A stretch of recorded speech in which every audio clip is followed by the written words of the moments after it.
안녕하십니까. 뮤주얼 코주알의 홍성구 기자입니다. 저희가 부동산에 관한 정보 뮤주얼 코주알 시간 통해서 계속 전해드리고 있는데요. 자, 오늘도 전문가 중에 전문가 김효지 부동산 전문인 자리하셨습니다. 안녕하십니까. 네, 안녕하세요. 네, 김 대표님 뵐 때마다 야, 오늘은 무슨 얘기를 해주실까 상당히 궁금해요. 굉장히 정확한 이야기들을 전해주시고 계신데 오늘은 어떤 얘기 해주실 건가요? 네, 오늘은요 간단하게 그 서프라임 모기지 사태와 현 코로나 사태에 대해서 비교해보는 이제 그런 시간을 가지려고 하는데요.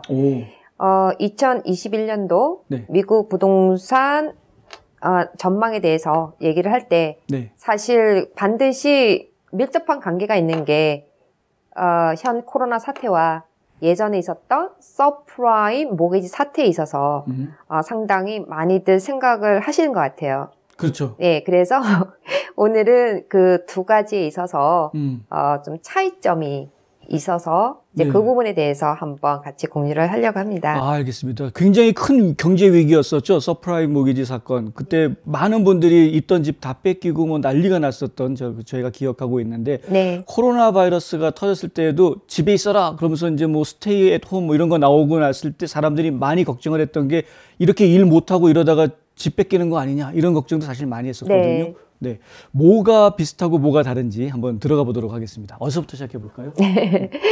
네, 사실 지금 홍 기자님께서 말씀하셨듯이 우리가 그 코로나 사태 처음에 발표했었을 때 다들 느끼셨던 게 뭐였냐면은 모두들 그 미국 국민들에게 하나의 큰 트라우마로 남았던 서프라임 모기지 사태에 대해서 기억들을 다들 하셨을 거라고 생각이 들어요. 그렇죠. 예, 그때는 공통적으로 두려움이 있었던 거죠. 맞아요. 코로나 발표를 하면서. 네. 일단 서프라임 모기지 사태에 대해서 아주 짧게 요약을 해보면요. 서프라임 모기지 사태에 대해서 그 전의 움직임을 한번 이제 비교를 해보셔야 되거든요. 물론 이제 현 코로나 사태에 있어서도 코로나 전의 상황하고 이제 비교를 해볼 필요가 있어요. 자, 그 서프라임 모기지 사태에 있어서 그 전의 움직임을 보면은 사실 그 2000년도 초반에 정부 차원에서 이제 부동산 그 경기를 활성화시키려는 그러한 어떤 그 정부 차원의 대처 방안으로 이자를 굉장히 이제 낮췄죠. 그게 20년 초반이었던 거예요. 정부가 정책적으로 아예 이자를 다 낮췄었다. 네네. 그래서 그 FRB에서 이제 이자가 낮아지면서 점차적으로 부동산 그 경기가 굉장히 활성화가 된 거예요. 시작 자체는 굉장히 좋았어요. 그래서 이제 그 바이어들이 실질적으로 이제 마켓에 많이 진출하게 되고 또 공급량도 꾸준하게 이렇게 그 증가하는 추세로 해서 굉장히 좋은 그런 부동산 호황이었던 이제 그런 시절이었는데 어느덧 2005년도에 갑자기 이자가 올랐던 거예요. 아, 기억나요. 네, 기억나시죠? 올라간 상황에도 불구하고 집 가격은 어떻게 됐냐면은 자고 일어나면 오르고 계속적으로 상승 곡선으로 갔던 거죠. 그러니까 어떻게 되겠어요? 빌더들은 왜냐면은 이제 공급량은 계속 증가할 거 아니에요. 바이어들이 많으니까. 그러니까 새 집들은 점점 허가 건수가 이제 늘어나기 시작했겠죠. 자, 그런데 그 당시에 굉장히 바이어들이 수가 많다 보니까는 실질적으로 신용 등급이 안 좋은 바이어들한테 일단 융자를 주는 이제 그러한 부분들이 많았었어요. 그래서 서프라임 랜드라고 우리가 얘기를 하잖아요. 그래서 그때 당시에는 닌자 모기지라 그래서 그 용어를 아마 들어보셨을 거예요. no income, no asset. 그 다음에 no job. 그래서 아무것도 보지 않고 일단은 융자를 주겠다. 이제 나온 거죠. 대신 이자는 이제 비싸게 나간 거죠. 그렇죠. 그래서 보통 일반적인 그때 이자가 5.5에서 뭐 6.87호 정도 됐었고, 그 다음에 서프라임 랜더에서 주는 이자는 거의 뭐 8%도 충분히 올라갔던 이제 그런 이제 시기가 있었어요. 그러다 보니까는 이제 그 모기지 이제 부실로 인해서 생겨진 경제 침체기로 이어지는 그런 역할이 된 건데, 그러한 조짐이 보이기 시작한 게 2006년도 말부터 공급이 가행으로 많아졌던 거죠. 그래서 2007년도에 가다한 공급 과잉으로 인해서 집 가격이 이제 조금씩 내려가기 시작한 거예요. 그래서 그때 당시에, 그 집을 못 산 사람들이 오히려 이상할 만큼, 너도 나도 융자 받아서 집을 샀고, 또 서프라이 랜더들은 자고 일어나면 이제, 집값이 올라가니까는 100%가 아닌 120%까지 융자를 주는 이제 그런 상황이 왔다는 거거든요. 자, 그런데 2007년도에 공급 과잉으로 해서 집값이 내려가기 시작하니까, 집을 샀던 사람들이 어떻게 할 수가 없는 거죠? 집값이 내려가니까는, 어떻게 되겠어요? 집 팔기가 힘들어질 거 아니에요? 그렇죠. 네. 그리고 재융자를 하려고 하더라도 집 가격이 내려가니까는 재융자가 안 될 거 아니에요. 그렇죠. 예, 그러다 보니까 이럴 수도 없고 저럴 수도 없는 이제 그런 상황이 생기면서, 이제 시작이 된 거죠. 그러다가 2008년도에 리만 브라더스, 다 기억하실 거예요. 리만 브라더스사가 이제 완전히 문을 닫게 된 거죠. 그러니까는 결론적으로는 채권의 부실로 인해서 생겨진 리만 브라더스 사이 이제 붕괴가 된 거잖아요. 그로 인해서 굉장히 이제 경제가 장기간 침체기로 들어가는 이제 그게 이제 서프라임 모기지 사태라고 이제 우리가 볼 수가 있는 거잖아요. 맞습니다. 자, 그래서 우리가 첫 번째 이자율을 봤었을 때는 형 코로나 사태와 서프라임 사태하고는 좀 다릅니다. 완전 반대죠. 반대죠. 그러니까는 현 코로나 사태는 어땠어요? 코로나 전에 굉장히 좋은 지표로 시작을 했고 이자도 낮았단 말이에요. 그리고 코로나 이후에 여전히 더 낮은 이자를 줬단 말이에요. 그러니까 이자율 부분에서도 완전히 서프라임 랜더 붕괴하고는 다르다는 거죠. 자, 그리고 그런 이자를 코로나 상태에서 어떻게 한다고 했냐면은 2, 3년 동안 지속적으로 동결을 하겠다. FRB에서 발표를 했잖아요. 그거는 코로나가 종식된 이후라도 마켓이 회복되기까지의 기간을 감안해서 그러한 2, 3년의 기간을 이제 둔 거란 말이죠. 자, 그러면은 이제 이런 부분들이 코로나 사태를 이미 겪었기 때문에 그러한 악영향의 연속을 할 수는 없는 이런 불가피한 이제 그런 선택이라고 우리가 볼 수가 있는 것이고요. 자, 두 번째는 뭐냐면은 정부 차원의 대처라는 거거든요. 자, 우리가 첫 번째 서프라임 랜더의 붕괴 때, 그러니까 서프라임 사태 때에는 정부 차원에서 양적 완화를 하는데 걸리는 기간이 4개월이었어요. 자, 코로나는 어떻게 됐어요? 단 4주 안에 무제한적인 양적 완화가 시작했다는 거죠. 한 달 만에 그냥 속전속결하고. 속전속결로. 무제한적으로. 자, 그리고 서프라임 랜더 사태 때에는 이제 그런 기간적인 것도 이제 좀 차이가 있었고. 그리고 그때는 이제 기업 위주의 대처 방안이 였다고 우리가 보실 수가 있어요. 그래서 기업 위주로. 그렇죠. 기업을 살리려는. 그래서 그 기업에서 인플로이를 하이어를 해서 경제가 돌아가는 이제 그런 걸로 해서 기업 형태의 어떤 규제 방안이 많았다. 실질적으로 그랬지만은 그것이 서민으로서 서민 경제에 이어지는 부분이 현격하게 부족했다는 거죠. 자, 근데 현 코로나 사태에서 정부 방안에 있어서는 상당히 틀립니다. 양적인 그런 금액 자체의 부분도 상당히 틀리고요. 그리고 이번 현 코로나 사태의 정부 차원에서는요. 기업과 개인의 가계 규제 방안까지도 다 고려를 한 전체적인 양적 완화를 했다는 것이거든요. 여러분들 뭐 다 아시잖아요. 뭐 PPP론, SBL론, 그리고 뭐 실업수당, 그리고 한 가정당, 심지어는 현금 부양금까지 나. 그런 것들이 다 이게 기업과 각 개인의 가계를 살리는 그러한 규제 방안이거든요. 그런 것들이 굉장히 폭넓게 이루어졌다는 거죠. 정말 말씀 듣고 우리가 진짜 그런데 그래서 사실 그 예전에 서프라임 모기지 있고 나서 양적 완화했을 때에는 그 양적 완화한 그 시중에다가 현찰을 푼 돈들이 전부 다 결국은 보험회사로 다 들어갔다 뭐 이런 말이 나왔었거든요. 근데 지금은 사실 그렇지 않죠. 지금은 시장에 실제로 현금이 돌게끔 만들어줬었기 때문에 진짜 정말 달랐네요, 대체가. 그래서 이제 그런 부분들이 현격하게 다르다는 것이고요. 미국 조지아주 김효지 부동산을 유튜브에서 만나보세요. 직접 방문하기 전에도 집안 곳곳을 살펴볼 수 있습니다. 영상으로 먼저 만나는 김효지 부동산의 하우스 투어. 부동산의 기초부터 투자까지 미국 조지아주 부동산 강의. 코로나19 사태와 관련한 부동산 시장 정보를 정리해드립니다. 유튜브 검색창에 김효지 부동산을 검색해보세요.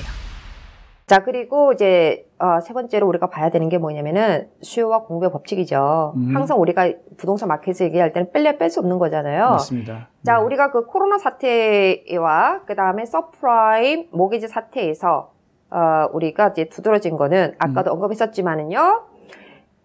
2006년부터 2007년에 넘어가면서 공급 과잉으로 그죠? 공급이 그때는 굉장히 과잉이 됐단 말이에요. 네. 네. 그러다 보니까는 이제 바이오 수는 이제 따라가지 못한 만큼 네. 그러니까는 집값이 내려간 그렇게 그런 영향을 초래를 했고 네. 그리고 2005년도에 이자가 급격하게 올라가면서 뭐 이런저런 그리고 서프라임 렌더 뭐 120% 융자 여러 가지 악조건이 계속적으로 이제 이어졌잖아요. 네네. 자, 그런데 자, 우리 그 현 코로나 사태에 있어서 우리가 이제 본다고 치면은 우리가 저번 방송에도 얘기했지만은 2020년도 공급량이 현격하게 부족한 상태에서 시장을 마감을 했지 않습니까? 네, 네. 자, 그런 부분들이 또 우리가 다르다고 보실 수가 있는 겁니다. 네. 네. 자, 그리고 이제 그 중요한 거 실업률이에요. 실업률 자체는 사실은 실물 경제와 굉장히 밀접한 관계가 있는 그런 부분이잖아요. 네. 자, 그래서 이제 우리가 제가 그 US Bureau of Labor 네. 거기에 들어가서 자료를 다 찾아봤어요, 제가요. 오. 네. 일단은 이제 그 서프라임 렌더 그때의 어떤 기준치를 저희가 봤거든요. 네. 봤는데 우리가 그때 그 기준으로 봤었을 때 서프라임 렌더의 그 사태의 시작점이 리마 브라더스의 그 붕괴 그때가 언제였냐면 2008년도 8월에서 9월이었단 말이에요. 네네네. 그때의 이자율을 조사를 해보니까는 물론 이제 조지아 스테이트니까 조지아 기준으로 봤어요. 예. 6.3%였어요. 오, 높았네요. 뭐 낮진 않았네요. 네. 네. 자, 그리고 현 코로나 사태, 네. 코로나 발표 전에 우리의 고용 수치는 완전 고용의 수치였단 말이에요. 네. 네, 로우 3%의 실업률이었어요. 그러니까 그때하고 지금하고는 완전히 다른 거예요. 경제 지표가. 네. 자, 그런데 여기서 놀라운 거는 네. 서프라임 렌더 이제 붕괴가 2008년도 8월 9월이었는데 네. 그때 수치가 6.3%였는데 네. 이것이 이제 점점 이제 올라간 거죠. 그렇겠죠. 실업률이. 네. 그래서 2010년, 2011년도에는 10.5%였어요. 실업률이. 야. 자, 우리가 이것만 봐도 알 수 있는 게 뭐냐면요. 부동산 마켓은 더군다나 어떠한 외부적인 그 영향이 왔다고 쳤을 때 네. 즉각적으로 반응하지는 않아요. 부동산 마켓은요. 네. 자, 그런 부분에서 급격하게 영향을 받는 경우가 보통은 이제 주식이나 본드, 그렇죠. 예, 그런 마켓에 네. 영향을 받는 모기지 마켓이죠. 네네. 그러다 보니까 이제 서서히 그런 부분들이 이제 지속적으로 이어오면서 부동산 마켓이 바뀌어지는 거거든요. 네. 그러다 보니까 이제 실업률도 마찬가지예요. 일단 리마 브라더스가 이제 붕괴가 되고 이제 장기적인 침체기로 이제 가면서 네. 결론적으로는 서민들의 어떤 실업률이 시간이 갈수록 좀 더 높아지게 될 수밖에 없는 거죠. 네. 자, 그래서 2010년, 2011년 통계가 실업률이 10.5%로 육박하는 이제 그런 상황이 벌어진 거죠. 네. 네. 그러면서 주택 마켓은 어떻게 됐냐면은 계속 내려갔잖아요. 하향세로 갔죠. 네, 하향세로 갔죠. 네네. 바이어는 부족하고 네. 매물은 쏟아지고. 자, 그래서 거기에 대해서 이제 그 최하점을 찍은 게 2012년 말이었던 거예요. 아, 네. 예. 그때 이제 최하점을 찍고 그 다음에 다시 반등으로 올라가는 그 시기가 있었어요. 네. 그러니까 그게 너무 길었다는 거죠. 네, 한마디로 얘기를 한다면은요. 그렇네요. 네.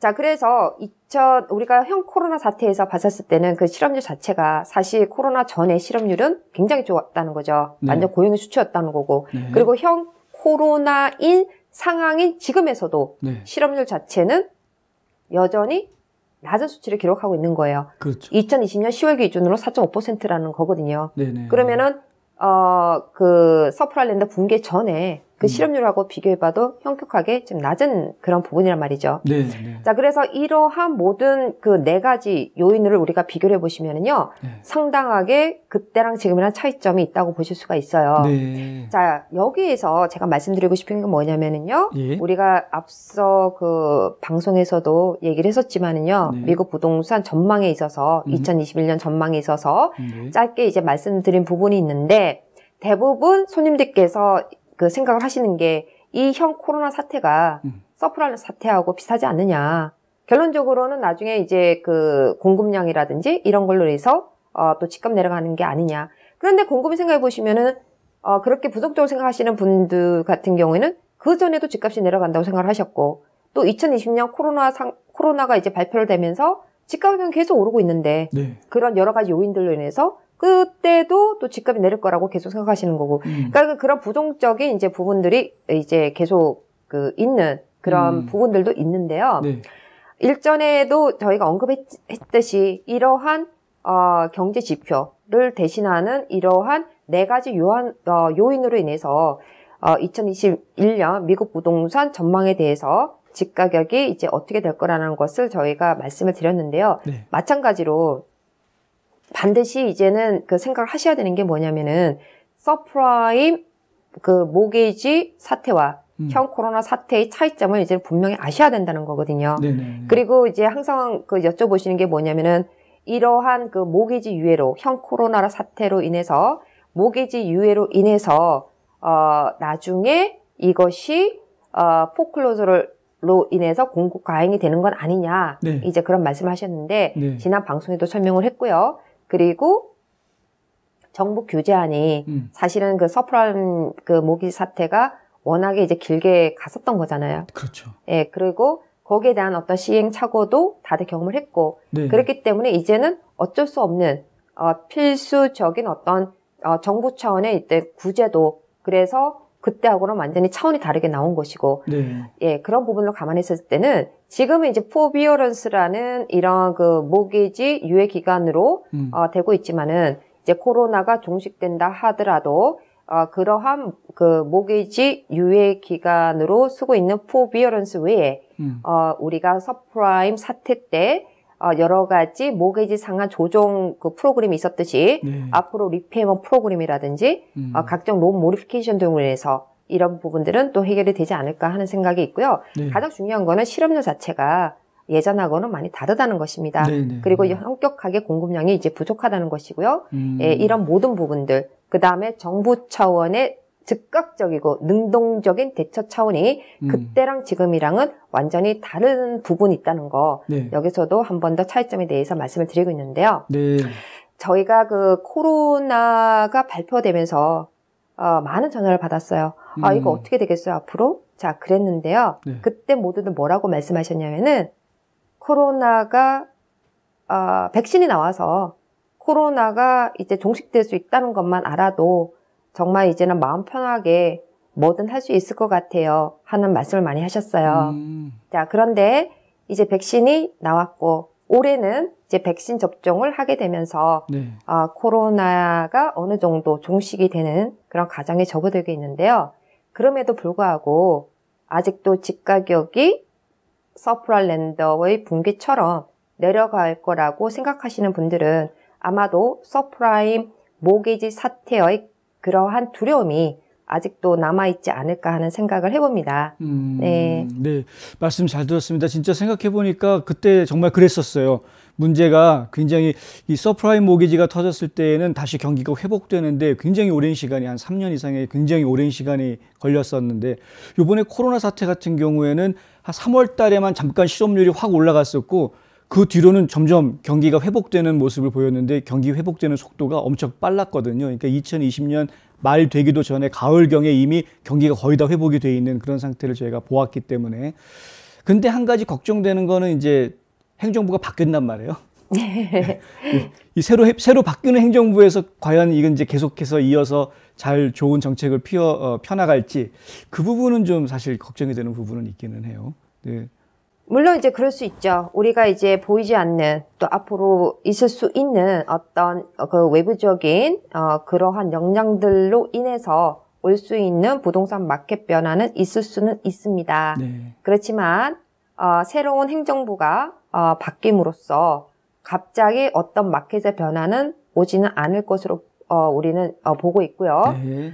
그 자체는 뭐냐면 부동산 마켓의 자체적인 부분에 있어서 아까도 얘기했지만 갑자기 바뀌어지지는 않는다는 것이거든요. 네네. 물론 여러 가지 요인들, 우리가 예상하지 못했던 이런 코로나 바이러스로 인해서 일어나는 외부적인 영향들, 우리가 예측하지 못한 부분들로 인해서 어떤 마켓의 변화가 있을 수 있을 거라는 거는 생각을 해볼 수는 있겠지만 어떤 새로운 행정부가 들어온 데에서 갑자기 이런 그 현 코로나 사태를 분명하게 파악하고 있는 이 시점에서 어떤 변화를 갑자기 내놓지는 않을 것 같고요. 네. 아까도 그 홍 기자님께서 말씀하셨지만은 정부 차원의 양적 완화는 계속적으로 새 정부가 들어서도 지속될 그렇죠. 것이라고 얘기를 했고요. 네. FRB 자체에서도 코로나가 종식된 이후라도 마켓이 회복되기까지의 기간을 감안했기 때문에 2, 3년 동안의 저금리를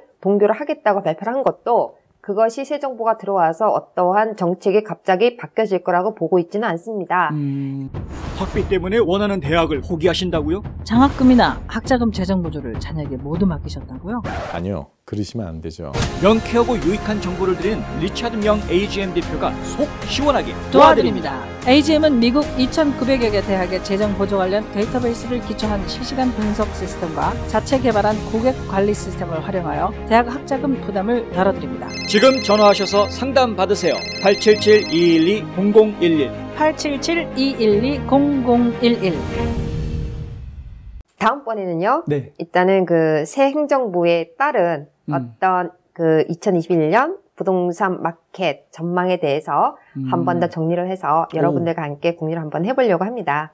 예, 잘 알겠습니다. 여러분 너무 걱정하지 마시고요. 부동산 경기는 어차피 영향을 받는데 좀 시간이 걸려서 영향이 뒤에 오기 때문에 그렇게 급격하게 변하는 게 아니라고 하니까요. 너무 염려하지 않으셔도 될 것 같고, 그리고 일단은 지난번 서프라임 사태와는 확연히 다른 이번에 코로나 사태 같은 경우에는 좀 정부가 발빠르게 잘 움직여줬고 또 시장이 그에 잘 반응을 하고 있는 그런 상황이어서 지금 이제 전체적으로는 염려하실 만한 상황은 아닌 것 같습니다. 일단 지난번 방송에서 저희가 말씀드렸듯이 올해는 부동산 경기가 작년과 같이 계속해서 셀러 마켓을 유지하고 가격이 계속 올라가는 좋은 시장을 보일 것으로 지금 예상하고 있기 때문에 편안한 마음 가셔도 될 것 같습니다. 오늘 아주 좋은 말씀해 주신 우리 김효지 대표님 정말 감사합니다. 네, 감사합니다.